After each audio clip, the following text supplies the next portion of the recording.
Is there anything better than a flowering pomegranate tree? Well, I'm going to show you mine. It's a wonderful pomegranate, and I have grafted 4 additional varieties onto it, turning it into a Frankenstein pomegranate.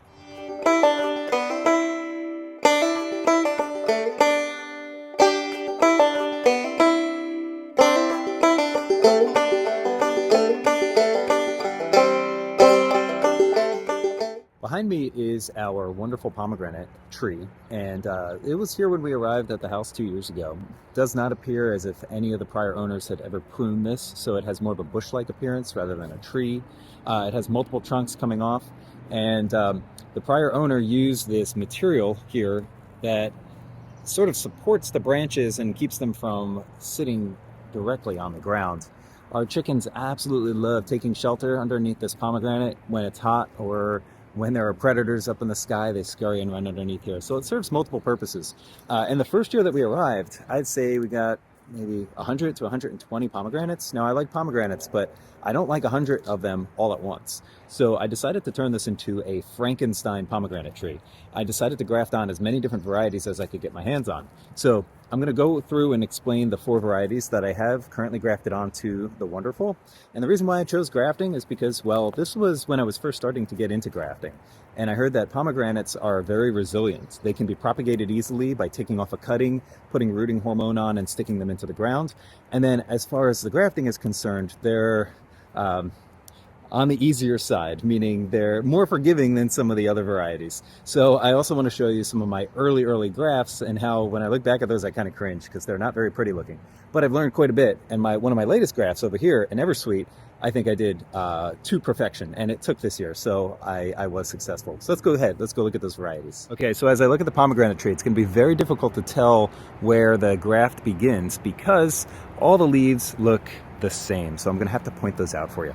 Now, right over here, you'll see my metal tag down here, and that's denoting that this branch right here and this graft is where I put a Desertyni pomegranate. Now, this is a pomegranate that comes from the Turkmenistan collection from Gregory Levin. Apparently, he was a really popular botanist who helped bring these over and make them more widespread worldwide.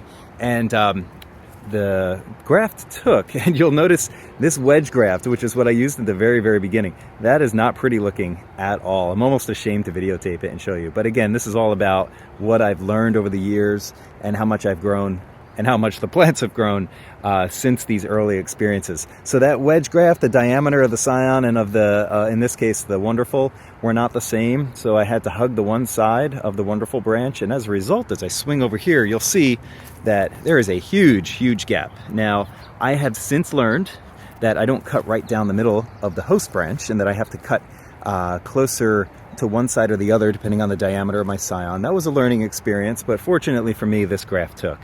So again, not pretty, but it is one of my early grafts, so I'm proud of it for that purpose. This is our Desertyni, and then over here is Sirenevyi. Now, I could possibly be pronouncing these incorrectly, so I apologize, but the correct spelling is here in the video. Now, you'll notice I did wedge graft here. I grafted these all at the same time. I received these scions from a local scion exchange here in San Diego through my local California rare fruit grower organization. And you'll notice that I pruned these back pretty heavily to give our scions a chance to catch so that they wouldn't be shaded out and sheltered by the wonderful, which grows so vigorously that it would have completely overshadowed our scions if I hadn't done that. And these 2 took. Now, initially I did have 2 Desertynis over here, but one of them failed, which, again, if I go back and think, if I grafted 4 scions on my first attempt and 3 of them took, that's a 75% success ratio, and that gave me confidence to continue trying with grafting. So I'm really fortunate that those 75%, or these 3, ended up panning out. So again, this one over here, Sirenevyi. Now, both of these are less common. You wouldn't typically find these in, let's say, a nursery or in your local Home Depot or Lowe's. But they have a lighter skin color than the pomegranate, than the wonderful, and they have more of an orangish color. They're a little bit smaller, and they are going to ripen at different times, and that's really important to me. So I don't want 100 wonderful pomegranates all at once. I would like to have 100 pomegranates over the entire fall season. That would be nice, and the different varieties would keep things interesting. So again, my goal here in this orchard is successive ripening, and if I can do that on one tree, then, well, all the better. I really did not want to plant a second, third, fourth pomegranate tree to get my different varieties, because this thing, if I stand back here, you see, is just so unbelievably massive. And again, this is after 2 years of me pruning it back each year. So as I come over here, this is the west side of the orchard, the west side of the tree, and I grafted on a Parfianka. Parfianka, I've heard, has really stellar reviews as far as flavor is concerned, and it has a very upright growth habit. Now, granted, I did graft the scion on here facing upwards, but you can definitely see that upright growth habit here of the Parfianka. Now, none of my scions are flowering this year, and I'm okay with that. This Parfianka I grafted on late last year. My Desertyni and Sirenevyi I grafted on early last year, so they've been on the tree for 1 year, and then in the back there 1.5 years, and I didn't get any fruit this year. Now I'm okay with that, because really the branches aren't strong enough to support the weight anyway, so I'm okay with passing on the fruit this year.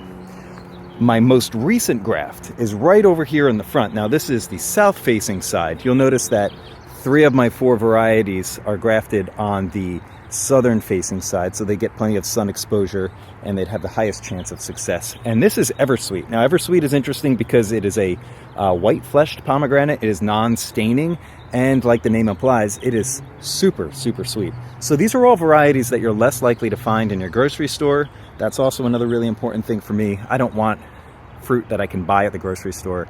Wonderful, they're a dime a dozen at the store. These other varieties are a little different. So one challenge that I think I am going to experience sooner rather than later is that I had to graft pretty far out on a branch, which means as these 4 additional varieties continue to grow, they're going to start pushing out further and further, and they are going to get to the point where I'm going to want to keep this pomegranate in check and keep it pruned, but I can't prune back my grafts too far, because then I'll be pruning right back to where the graft began. So that's one of the challenges to grafting to a already established tree, such as what I did here. What I could have done, though, I could have really hacked away at this pomegranate, and I could have brought it down to its trunk or to some main supporting or scaffolding branches. I didn't want to do that. I didn't want to hit the reset button on my pomegranate and start from zero. So it was a compromise. I realized that I was not grafting in the most ideal location, but I wanted a balance of wonderful pomegranates year after year with a little bit of additional variety within the next year or two. And I think I'm going to get just that. Now, I did mention this in one of my other videos that this wonderful pomegranate, while it does have plenty of flowers on it and the flowers are opening, it is about 10 to 15 days behind schedule as compared to last year. And I say that that's the result of the rain and cold winter that we had. I think it's sort of reset the clock and pushed things back a little bit, and I'm noticing similar trends on some of my other trees. So those are my 4 different pomegranate varieties growing on a wonderful pomegranate. That makes it a 5-in-1. All of the scions have been successful. I haven't gotten fruit from any of them yet, with the exception of course, our wonderful, which is the tree. And when I do get fruit, I can't wait to share it with you here. And I look forward to that. Maybe this time next year we can talk about those flower colors and then the ripening fruit that following fall. All right, good luck with your pomegranates. If you've got any interesting varieties, let me know in the comments section. If you've got a multi-grafted pomegranate, let me know what you decided to graft up and what kind of creations you've created in your backyard.